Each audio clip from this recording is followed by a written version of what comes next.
Stop trying to make it work with a man. If you are putting in the energy in a relationship or in a dating situation where you're trying to make it work, then you are in your masculine energy and you are actually operating from a trauma response from childhood. And what this is going to do is it's actually going to push away the man, cause him to be less interested in stepping up into his role, into his masculine energy, and lead to make the relationship work. That is his job. That is what he is supposed to be doing. And how you show up is either going to be inspiring him to do that or demotivating him from doing that.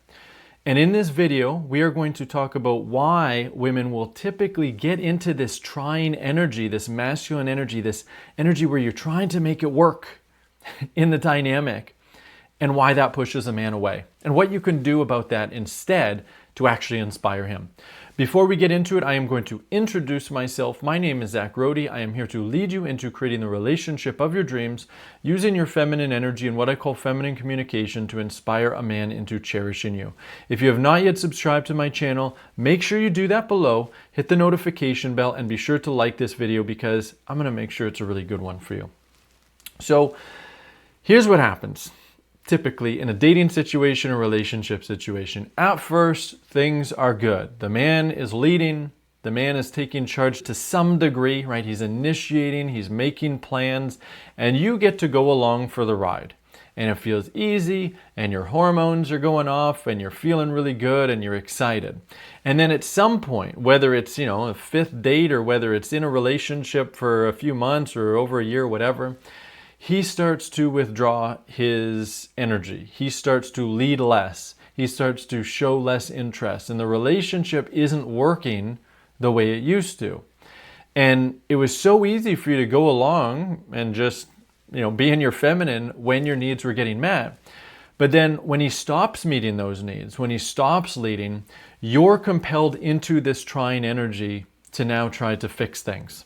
And that's where things really go wrong, right? It was already bad before because he was withdrawing in some kind of way.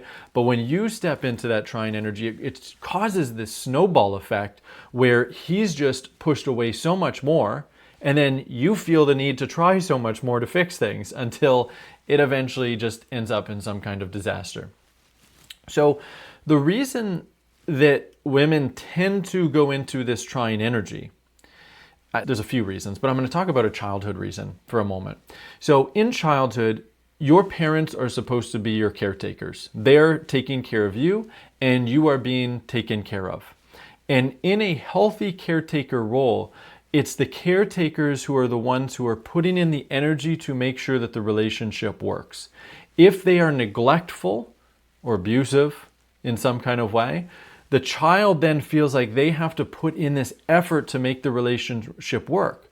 They have to try, they have to be more than they are to be loved, to get their needs met, to get the leadership, the protection, the provision that they need and deserve as little children, as in your case, as a little girl.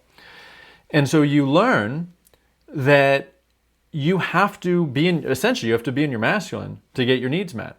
You have to put in the effort to get your needs met, to make the relationship work, to have the connection that you need, to reestablish the connection.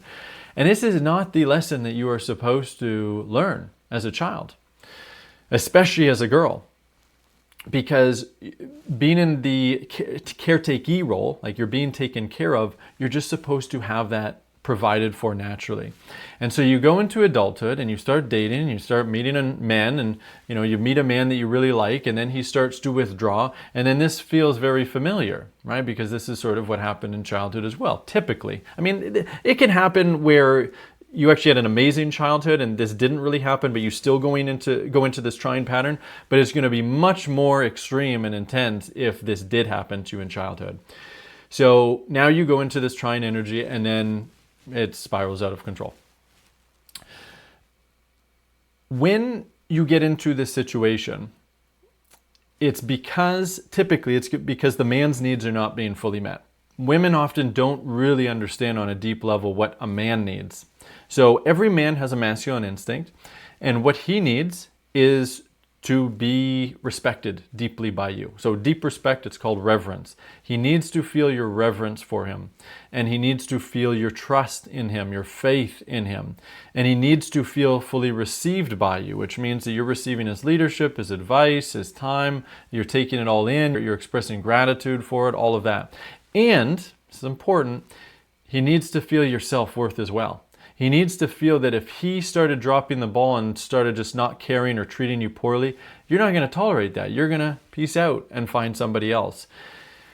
If he's not feeling any of those things, he's going to start to lose desire to take care of you, right? And in a similar way, it's like if you stop feeling his devotion and care and provision and safety and stuff for you, you're going to get anxious and you're not going to feel very good, right? So when our needs don't get met, we are compelled into doing something else.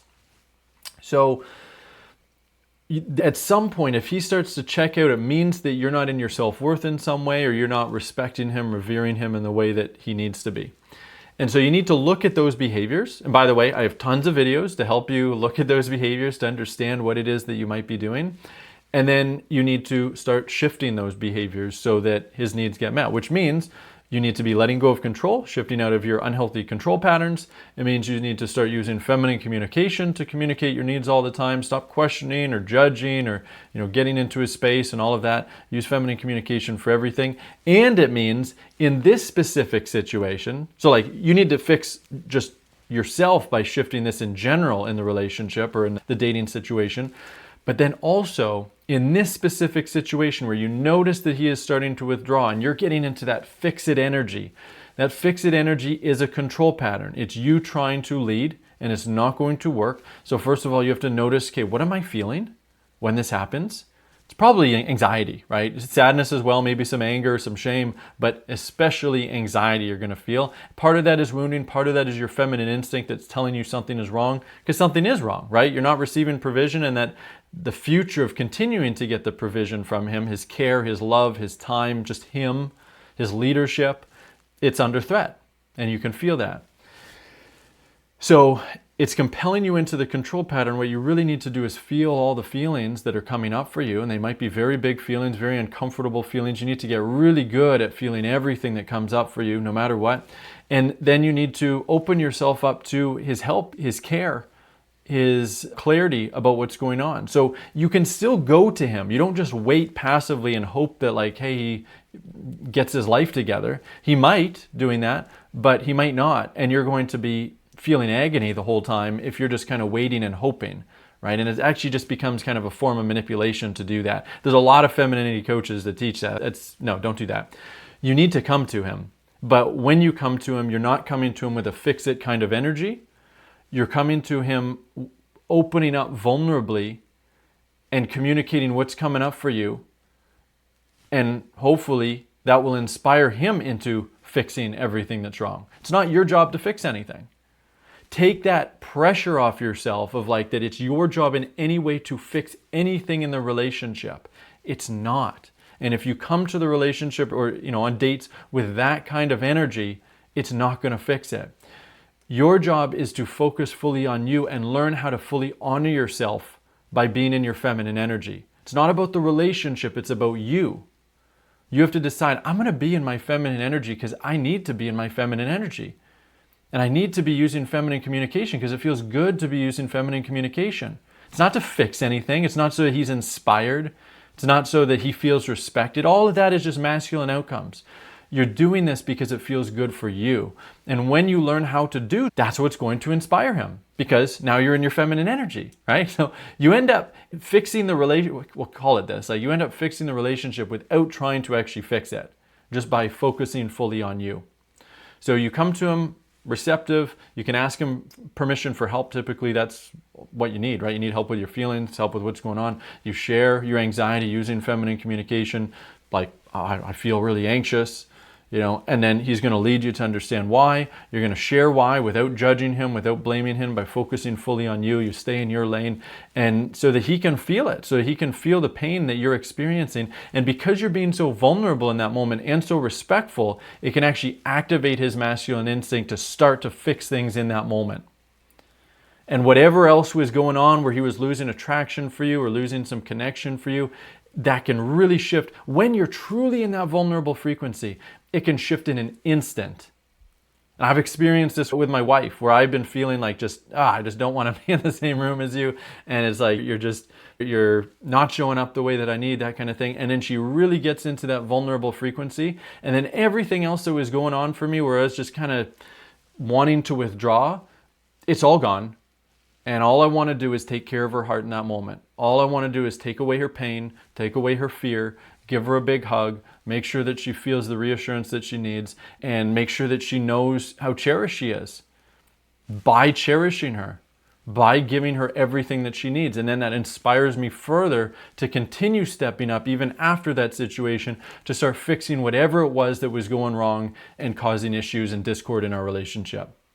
That's the kind of power that you have as a feminine woman when you know how to access that vulnerable frequency and use feminine communication to do it.